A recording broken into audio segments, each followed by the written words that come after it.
Երևան, Բաքու, չարտերային թռիչքներ, ովքեր են մեկնելու Բաքու եւ ինչ նպատակով։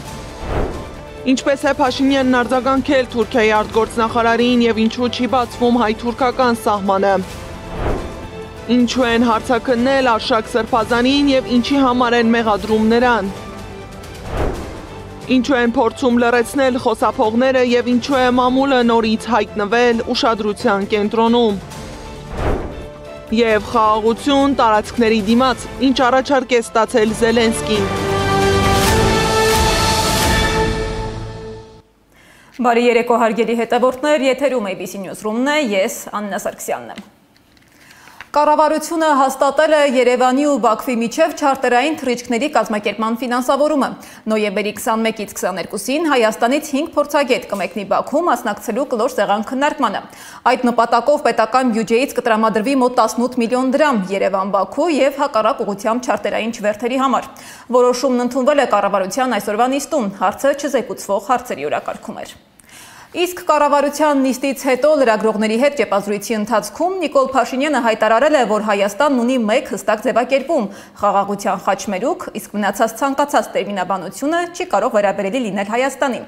Նա հիշեցրել է նաև Վաշինգտոնի հռչակագրով արձանագրված TRIP նախագիծը, ընդգծելով, որ պաշտոնական Երևանը ընդունում է միայն այս ձևակերպումը։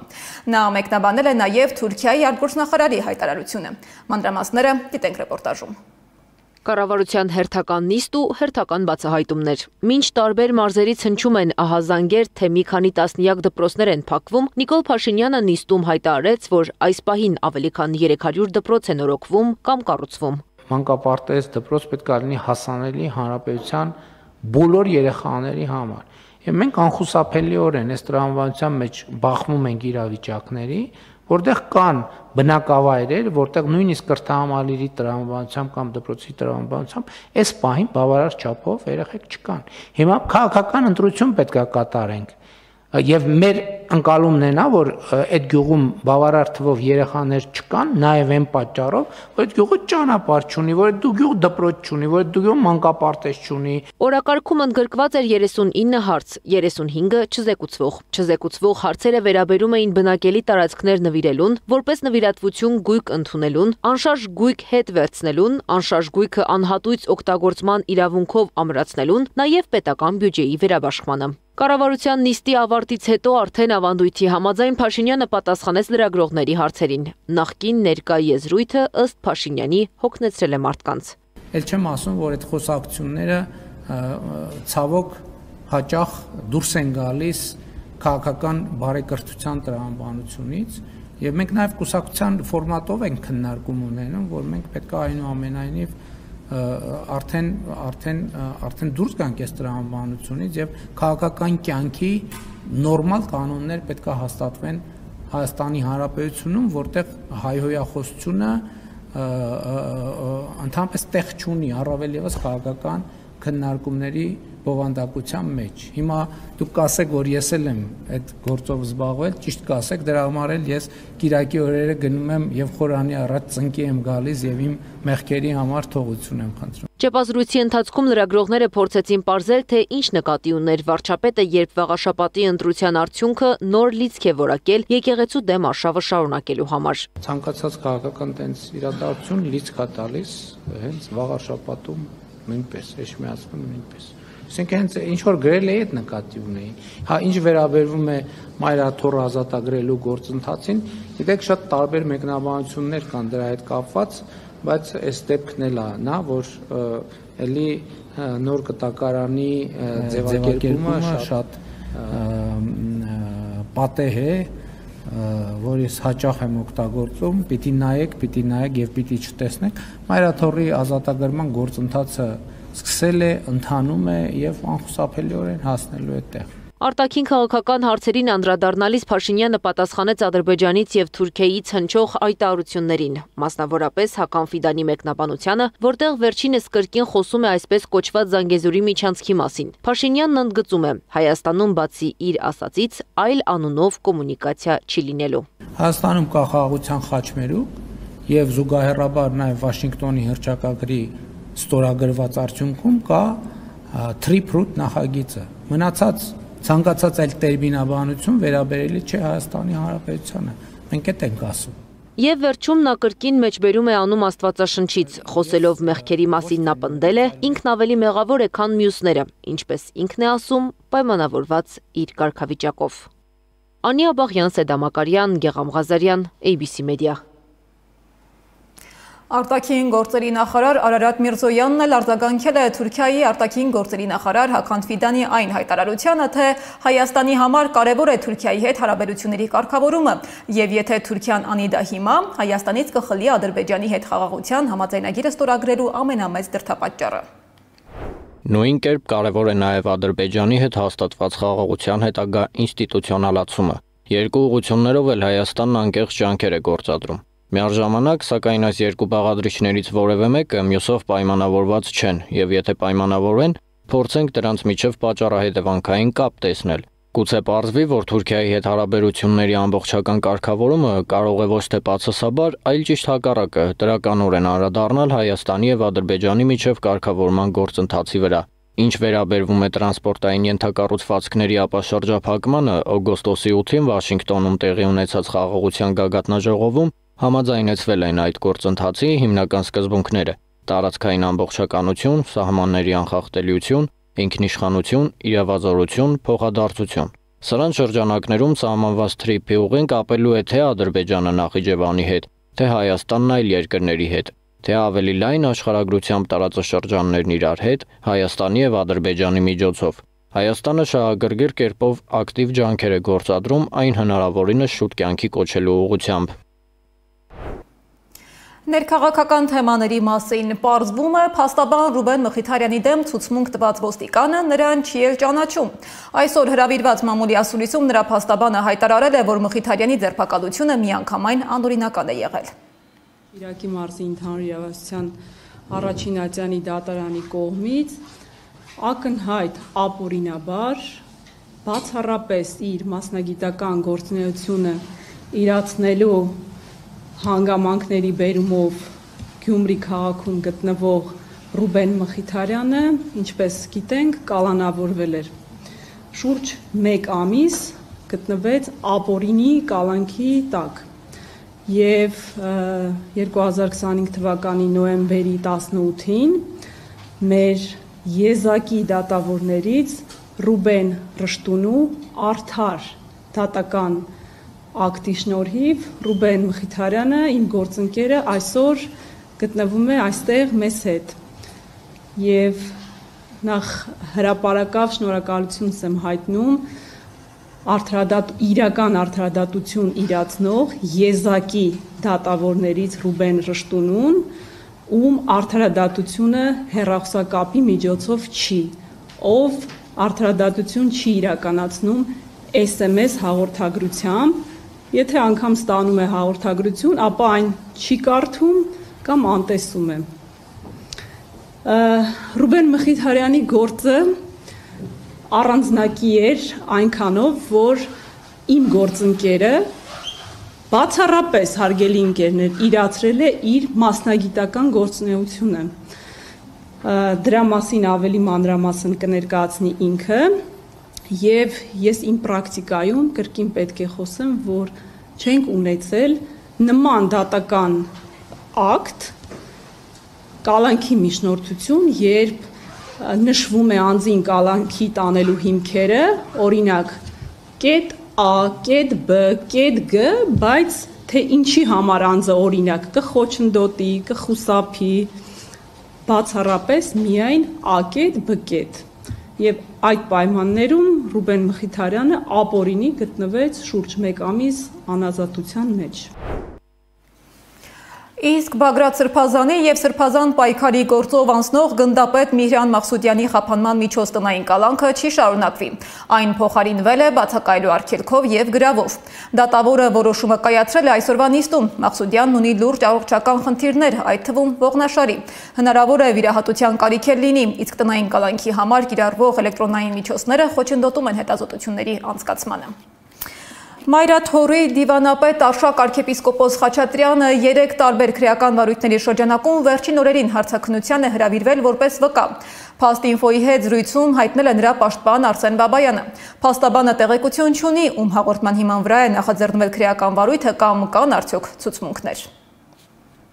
Քրեական վարույթներից մեկը վերաբերվում է Սրբազանին վերագրվող տեսագրության տարածմանը։ Հարցաքննության ընթացքում նա հայտնել է, որ տեսագրությունը իր հետ որևէ առնչություն չունի։ Մյուս երկուսը խայտաբղետ, զարմանահրաշ, տարօրինակ դեպքերի վերաբերյալ նախաձեռնված քրեական վարույթներ են, որոնց շրջանակներում Արշակ Սրբազանը հարցաքննվել է որպես վկա, սակայն կասկածի շուրջ, այսինքն ունեցել փաստացի մեղադրյալի կարգավիճակ։ Ակնհայտ է, որ սա եկեղեցու նկատմամբ քաղաքական եւ ոչ միայն քաղաքական ճնշումների շրջանակի մեջ է։ Սրբազանը հայտնել է, որ չի վստահում նախաքննական մարմնին եւ օգտվելով իր իրավունքներից հրաժարվել է ցուցմունք տալ։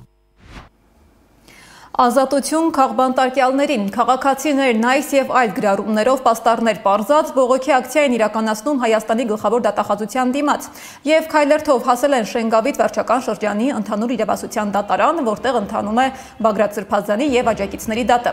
Այժմ նրանց բողոքի ակցիան ընթանում է դատարանի դիմաց։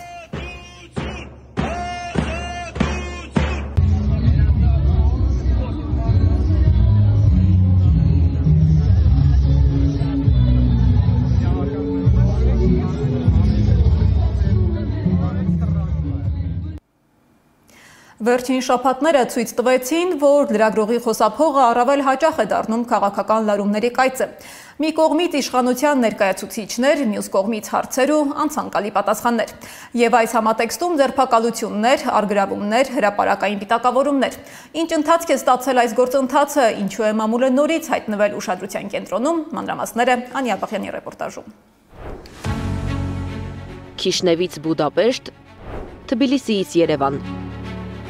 Մամուլի ներկայացուցիչները թիրախ են դառնում հատկապես երբ իշխանության ներկայացուցչի կողքով անցնելիս օպերատորը սեղմում է ռեկ կոճակը, իսկ լրագրողը միացնում խոսափողը, պատրաստվելով հարց տալ։ Եվ մթնոլորտը թեժանում է այն հարցերից հետո, որոնց պատասխանները չեն ուզում լսելի դառնա։ Ինչու են հայաստանյան լրատվամիջոցներին թիրախավորում հիմա։ Որն է նպատակը։ Վախեցնելն է։ Նախ եւ առաջ վախեցնելն է, այսինքն ոչ մի անհրաժեշտություն չկա այդ ոդքասթի տղաների ձեռքերը ոլորել, գետնին քացել, չգիտեմ, ստորացնել եւ այլն։ Ոչ մի անհրաժեշտություն չկա։ Ոչ մի անհրաժեշտություն չկա ԱԱՑ ուղարկել։ Արամ Աբրահամյանը Վազգեն Սաղաթելյանի եւ Նարեկ Սամսոնյանի ձերբակալման մասին է խոսում։ Ձերբակալությունից անտիֆեյք լրատվամիջոցի գույքը արգրավելուց հետո քաղաքացիական պայմանագրի падգամավորներն անդրադարձան ժուրնալիստների միության նախագահին։ Հասմիկ Հակոբյանը նրան ֆեյք կոչեց։ Արուսյակ Ջուլհակյանն էլ հետևել է գործընկերոջն ու տարածել նյութը կից գրառմամբ։ Ընկերներ, հայ լրագրությունը մահացել է վաղուց, այն օրը, երբ Սաթիկ Սեյրանյանը ընտրվել է ժուրնալիստների միության նախագահ։ Պարզապես մեզ չեն ասել, որ տրամադրություններս չընկնի։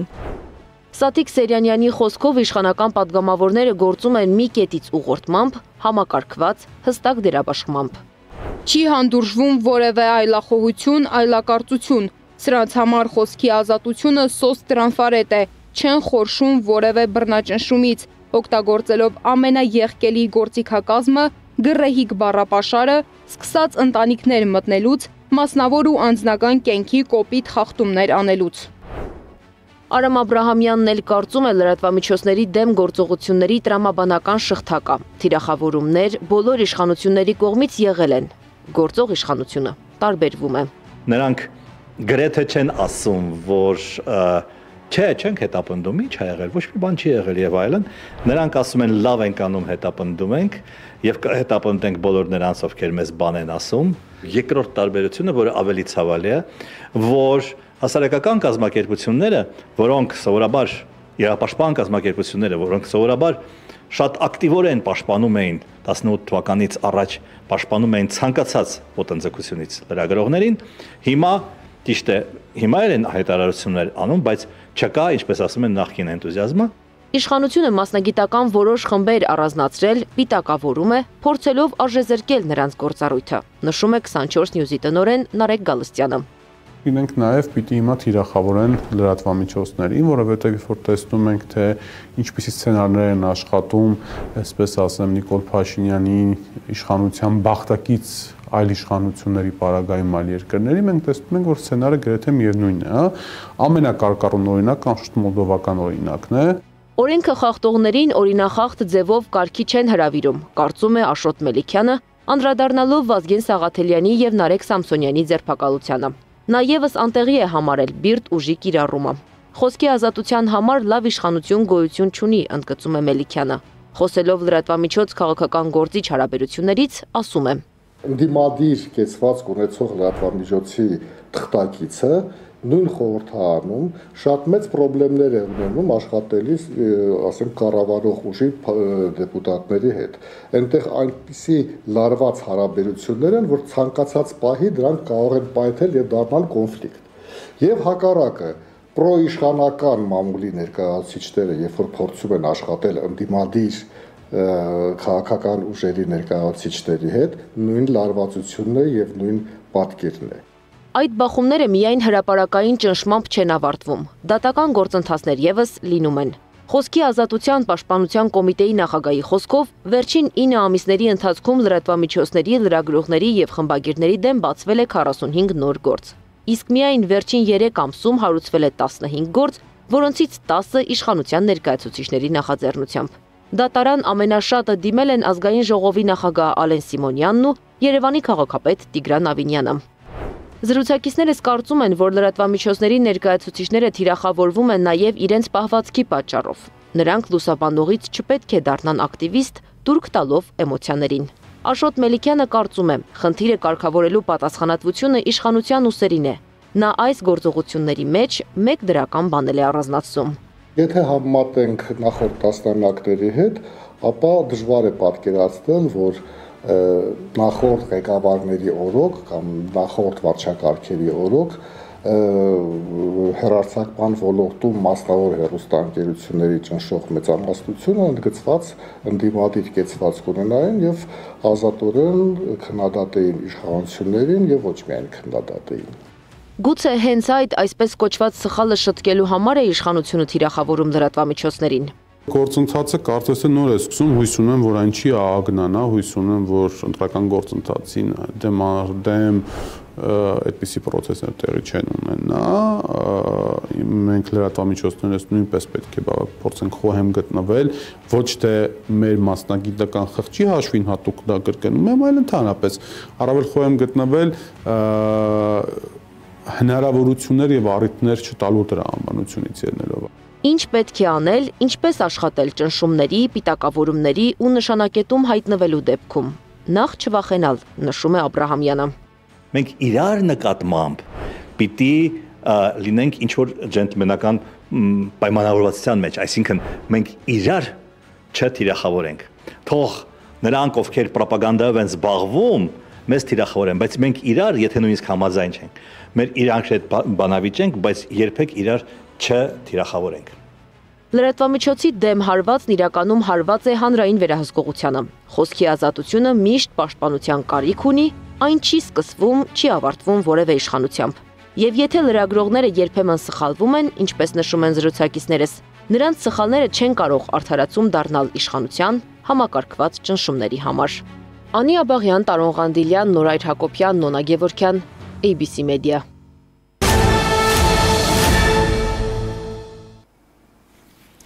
Ձերբակալվել է Դոնեցկի բնակիչ, որը Կիևի հրամանով մահափորձ է պլանավորել Ռուսաստանի պաշտպանության նախարարության բարձրաստիճան պաշտոնյայի դեմ։ Զինվորականին ցանկացել են սպանել բրիտանական գարեջրի նվերային շշերի մեջ լցված բրիտանական արտադրության թույնի խառնուրդով։ Ուկրաինայի պատերազմի փուլային ճնշումները նոր ձև են ստանում։ Վաշինգտոնը շրջանառության մեջ է դնում որակապես այլ առաջարկից Կիևը ժամանակ է շահում խուսափելով հստակ արձագանքից։ Թրամփի նախաձեռնությունը զիջումներ տարածքային եւ ռազմական մակարդակում կարող է փոխել պատերազմի ամբողջ տրամաբանությունը, եթե ընդունվի։ Բայց մինչ պաշտոնական դիրքորոշումը կհնչի, Զելենսկին դիվանագիտական ակտիվություն է ցուցաբերում Անկարայում, փորձելով ամրացնել իր հենարանը արտաքին ճակատում։ Այս ֆոնին փորձագետները նկատում են Զելենսկիի վրա ճնշումները բազմակողմ են, իսկ առաջարկվող հրադադարային պլանը կարող է բացել նոր լարվածությունների փուլ։ Ամերիկայի Միացյալ Նահանգների նախագահ Դոնալդ Թրամփը նորից փորձում է ստանձնել խաղաղարարի դերը։ Հանդես գալով նոր առաջարկով եւ կոչ անելով Ուկրաինային հրաժարվել որոշ տարածքներից եւ իր զենքի մի մասից, հետագայում էլ չունենալ հեռահար զինատեսակներ։ Զելենսկին այս առաջարկին դեռ պաշտոնապես չի արձագանքել, մինչ այդ արձագանքի հրապարակումը Ուկրաինայի նախագահը Թուրքիայում էր։ Բնականաբար Ուկրաինան հատկապես հիմա ունի Թուրքիայի աջակցության, ընդ որում շոշափելի աջակցության կարիքը։ Կարծում եմ, այստեղ ընդամենը փորձեր ճշտել, թե արդյոք ռազմական գործողությունների երկարաձգման պարագայում Թուրքիան կաջակցի Ուկրաինային եւ Զելենսկու իշխանությանը եւ ինչպիսի հեռանկար կարող է ունենալ, եթե Ուկրաինան մերժի ամերիկյան այս առաջարկը։ Քաղաքագետը կարծում է, որ այս պահին Զելենսկիին ձեռնտու չէ ռազմական գործողությունների դադարեցումը, ընդհակառակը նա փորձում է երկարաձգել պատերազմի հանգուցալուծումը, սակայն հանգամանքները մեկ է Ուկրաինայի օգտին չեն։ Մենք այստեղ ունենք մի կողմից Ուկրաինայի խնդիրը, Զելենսկին ինքը հայտարարում է, որ Ուկրաինայի ամբողջականությունը չի կարող կասկածի տակ դնել, մյուս կողմից համաձայն է, որպեսզի սառեցվի հակամարտությունը, ռուսական կողմը հայտարարում է, որ համաձայն չէ հակամարտության սառեցմանը, այսինքն հենց Զելենսկին ինքը իր առաջ դրել է այնպիսի բարիերներ, որոնք նաև դժվար է հաղթահարելը, նաև դժվար է դրանց համար հետագայում պատասխանատվություն կրելը։ Դիմադրության հնարավոր սուբյեկտը միայն Ուկրաինան չէ։ Եվրոպային նույնպես դուր չի գալիս Վաշինգտոնյան առաջարկի հիման վրա հանգուցալուծումը։ Այսպես է կարծում քաղաքական վերլուծաբան Հակոբ Բադալյանը։ Զելենսկու դաշնակիցը, այսպես ասենք, շարունակում է լինել Եվրոպան եւ նրանք անկասկած փորձելու են դեռ դիմադրել եւ պահպանել գոնե այսօրվա ստատուս քվոն իրերի դրության տեսանկյունից, որովհետեւ Եվրոպային շահեկան է որ պատերազմը շարունակվի Ուկրաինայում եւ սրա վրա բնականաբար փորձ է արվում լուծել ամենատարբեր հարցեր, բայց այստեղ նաեւ կա մեկ այլ հարց, իսկ արդյոք Մոսկվան շահագրգռված է, որպեսզի լինի դադար։ Պետք է հաշվի առնել, որ Զելենսկին փորձում է Ուկրաինայում ծագած կոռուպցիոն սկանդալի ֆոնին ժամանակ շահել, առավել եւս, որ ուժեղարված է հասցվել իր վարկանիշին։ Վերլուծաբանը կարծում է, որ Վաշինգտոնի մատը խառն է նաեւ այստեղ։ Վաշինգտոնը շատ մեծ ազդեցություն ունի Ուկրաինայում այդ հակակոռուպցիոն բյուրոյի հարցում եւ մենք հիշում ենք նաեւ որ ամիսներ առաջ Զելենսկին հենց նախաձեռնություն էր ցուցաբերել այդ բյուրոյի լիազորությունները այսպես ասած անկախությունը զգալիորեն կրճատելու եւ նախագահին ավելի ենթակա դարձնելու ուղղությամբ, ինչը սակայն այդ թվում արևմտյան ճնշմամբ թույլ չտրվեց եւ մենք հիմա տեսնում ենք որ այդ բյուրոն աշխատեց կոռուպցիոն սկանդալի ուղղությամբ, ինչը անկասկած որոշակի ճնշում է Զելենսկու վրա։ Համենայն դեպս Զելենսկին փորձում է մի կողմից պահել իշխանությունը, մյուս կողմից դիմակայել Վաշինգտոն-Մոսկվա հնարավոր համաձայնություններին։ Վերլուծաբանների կարծիքով դեռևս չի նշмарվում պատերազմի հանգուցալուծման համար անհրաժեշտ կոնսենսուսը, իսկ Թուրքիայի աջակցությունը միանշանակ անհրաժեշտ է Զելենսկիին։ Անահիտ Սարգսյան, Նոնա Գևորգյան, ABC Media։ Այս ժամի համար առանձնացրել էինք այսքանը, շարունակեք հետևել մեր հրապարակումներին, բայց չթողնելու համար ամենակարևոր լուրերը։ ABC լուրերի հաջորդ թողարկումը ժամը 21-ին է։